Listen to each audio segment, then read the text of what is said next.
What's going on, everybody? Galactic Battlefront here, and today I'm happy to bring you guys another 2-pack review. Like I said, these are not in the US currently, but they are in Canada, and I was lucky enough to have a friend send me all 3 of them. So today I'm going to be reviewing Tartarus and the Prophet of Truth, and just in the box, these guys look awesome. I can't wait to see can't wait to see what Tartarus looks like, you know, articulation wise and everything. From the joint right here, it looks pretty damn good. Truth, I'm not really worried about articulation. He's just gonna sit in this chair, but he looks really good, and you know, let's get them open and see what they look like. And we're back. This is everything out of the box. I did have to give him a hot water bath because his legs were very tight, and I didn't want to risk the joints being broken by me just forcing it, because it's the only one that I have. So very careful with that. It was with the knees. Get to them in a second. They are rubbery, unfortunately, so we'll get to that. But like I said, first I'm going to take a look at these new plates, because I did not do that in the last one, and these just connect similar to how the rest of them have been. And before anybody gets to the question, I have an older plate here. Now I think this is a Gen 1, so we're going to see. Actually, no, this might be one of the newer ones. So it does connect, and it should connect through here too, because they fixed that issue. Because before you can only connect them here or like off to the side, but now you can get like full plates. So this does work with them, which is very cool. I'm glad to see that, because you can hoard these and have pretty cool base plate. You could even kind of make a game out of it. Each one of these is like, you know, you can move one square or whatever. But these are just still same basic things. You got your peg holes and the connectors. These are just purple for a Covenant, which is pretty cool. I like that color. I have 4 of them now, and I don't know if there's any in the 3rd pack, but I'll figure that out in a second. So anyway, we're going to take a look at Truth.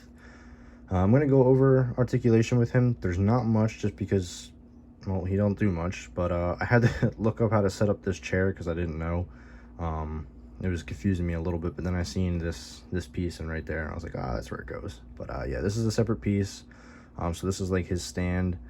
They did include this, but I don't see anywhere that it connects to, and you don't really need it, because this does a good enough job of holding him up just on its own. But there's really just no detail to it, and that's fine. It's a floor piece. But it's pretty cool looking. So I'll put that aside. I'll pop him out of his chair. Again, I had to figure out how to even get him in here, because I honestly never paid attention in the game. I knew that his hands were around this area, because this is how he controls stuff, but I thought like his feet sat up on here. I don't know. But it's pretty cool that he does fit in there. This thing's got some pretty cool paint on it. It's like neon yellow almost, with this it's like an indigo maybe, or a purplish blue.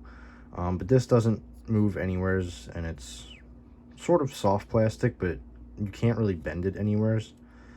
Just like right there, and that's it. But nothing pops off of this, and then like I said, this just connects here, similar to like how the Sentinels have the gun that connects below it. And oh, that's the chair. Get that sit right there. All right, so now for Truth himself, we have a head joint there, and it looks like it's just a hinge, and then it can swivel all the way around. So if you wanted to get him, you know, looking back at you like that, you could. We have a joint in the neck, which allows it to go down that far, back that far. I don't want to push anymore. I'm trying to be careful with these. I don't want to break them. And then you can see no detail really in his eyes, but I don't remember him having pupils. Like I said, I really never paid too much attention to Truth himself. Then you have his wardrobe here, or nightgown, whatever you want to call this, the truth robes. So you have that. This is a very soft piece of plastic. It's almost like rubberish. Reminds me of like, I don't even remember. I was gonna say a brand of figure, but I can't remember what it was called. But there's that. There's not much articulation in his arms here. I mean, they do move. I was trying to see if they bend. Oh yeah, okay, so they do bend. It looks like they can go down. But it is going to be hindered by this. This is going to kind of pull at it, so it wants to go up.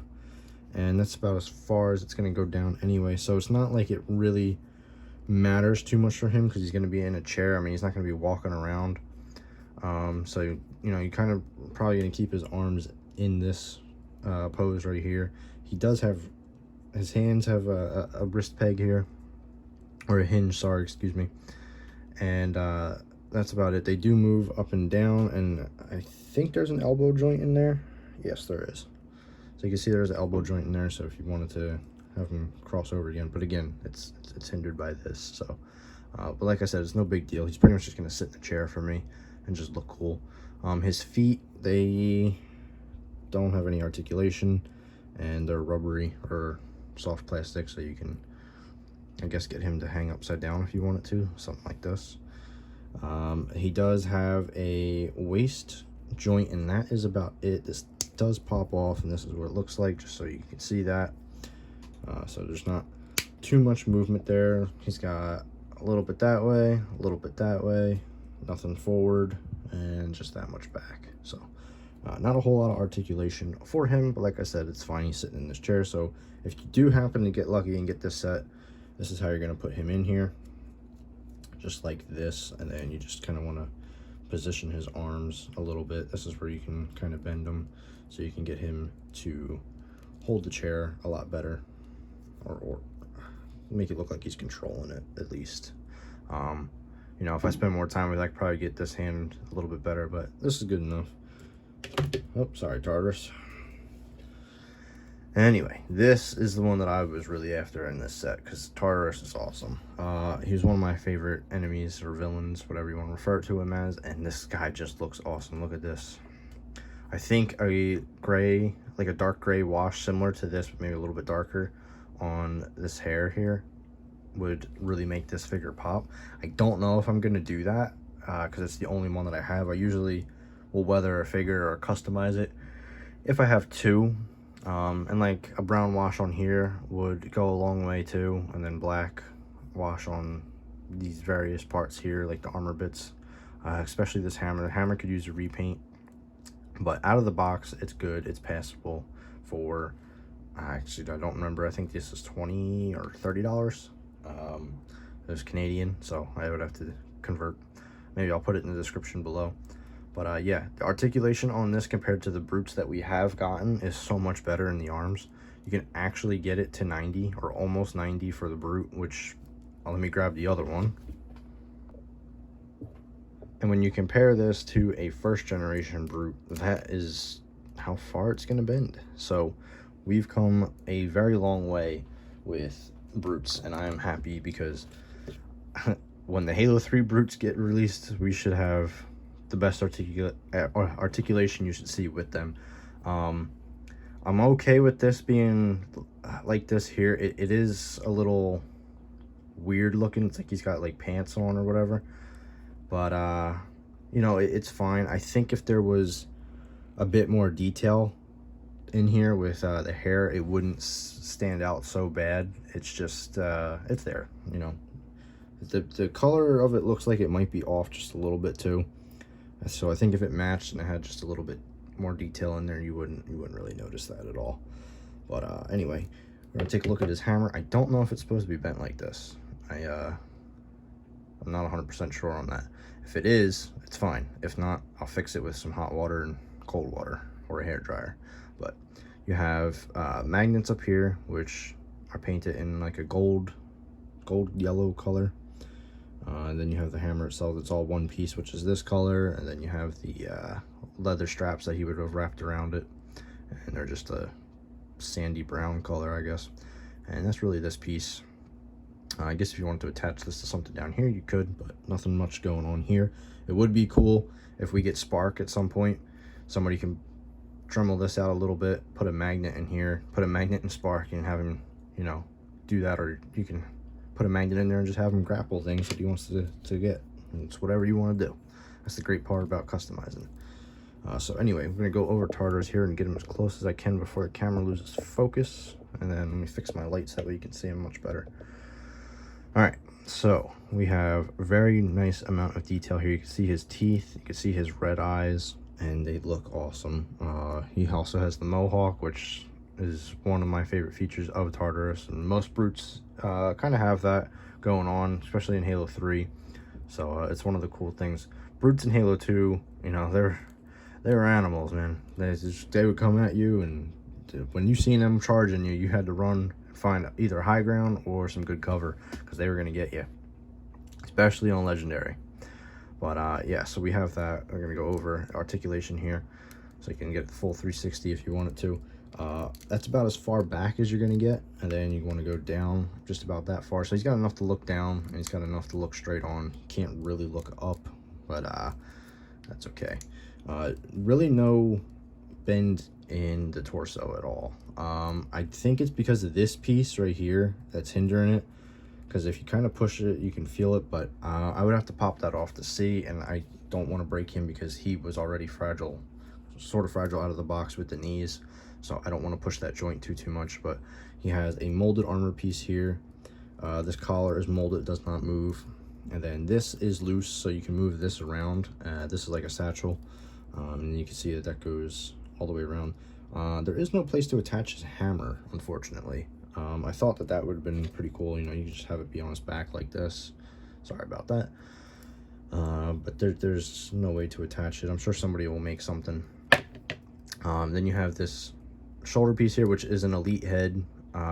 We've seen this in the new Halo Infinite armor set. They do have something similar to this. But with this piece, though, you're going to get hindered articulation up here. However, on this side, you can get pretty good range of movement, so you can see the difference in that. Now, you can get his arm up. Still, you just lose a little bit of it coming around. But it's fine. He's going to be carrying the hammer in this hand mostly, so you don't have to worry about it. And like I said, we have much better articulation here where it counts. This is what was needed for brutes. Honestly, I would not army build these guys because that is as far as it bends, and there's a huge difference there. Granted, there is more armor on this guy than there is in Tartarus, but still, it's pretty cool. So that is that. You also have a swivel at the wrist and a hinge. Can get in about that far, back just about that far, so not too much. This piece hinders that a little bit, and that's fine. Like I said, it's a brute. So we can get full 360 with the torso and no bend in anywheres. Now down to the legs. These were popped out further than they were supposed to be, so I had to squeeze them in when I heated the joints up. You are going to have full 360 degree spin. That is for both legs. And we have gummy, or sort of gummy knees, similar to the Spartan collection down here. I don't think that that's very good for joints. You know, it does save them from breaking most of the time, but they can fuse up a lot when they do that. And they're much harder to bend out, even with some hot water. I know people use silicone shock too. I don't have any. I'll have to get some, but with the articulation though, you can get there, and this, like I said before, this looks awesome. It's not really throwing anything off. I know this looks weird, but from a side profile or behind, that looks really good, and I will take that 9 times out of 10. So that was there. You also have just hinge down here, and then if I can disconnect this one, I think it was, or I could just pull it apart that far. You can see where it's pegged in to the top there instead of down the bottom, so you have a little bit of a swivel here, or I guess it's a rocker ankle. I'm not a articulation genius here, as you can tell. But anyway, that's Tartarus, and he's definitely my favorite out of this pack. I'm glad that I was able to secure these. And like I said, this is pretty much everything you're getting with this pack. So not as much as the Flood pack, but it is another 2-pack. It's from Halo 2, so we're starting to get some good stuff from Halo. We're getting into the Legend stuff, I guess it's considered now, or Master Chief story, instead of just Infinite, which, you know, a lot of us older fans will appreciate this stuff. So anyway, I'm gonna go. I will continue the series and finish it out with the third 2-pack probably tomorrow, and have that uploaded pretty soon. So if you guys enjoy the video, please like, subscribe, let me know down in the comments below.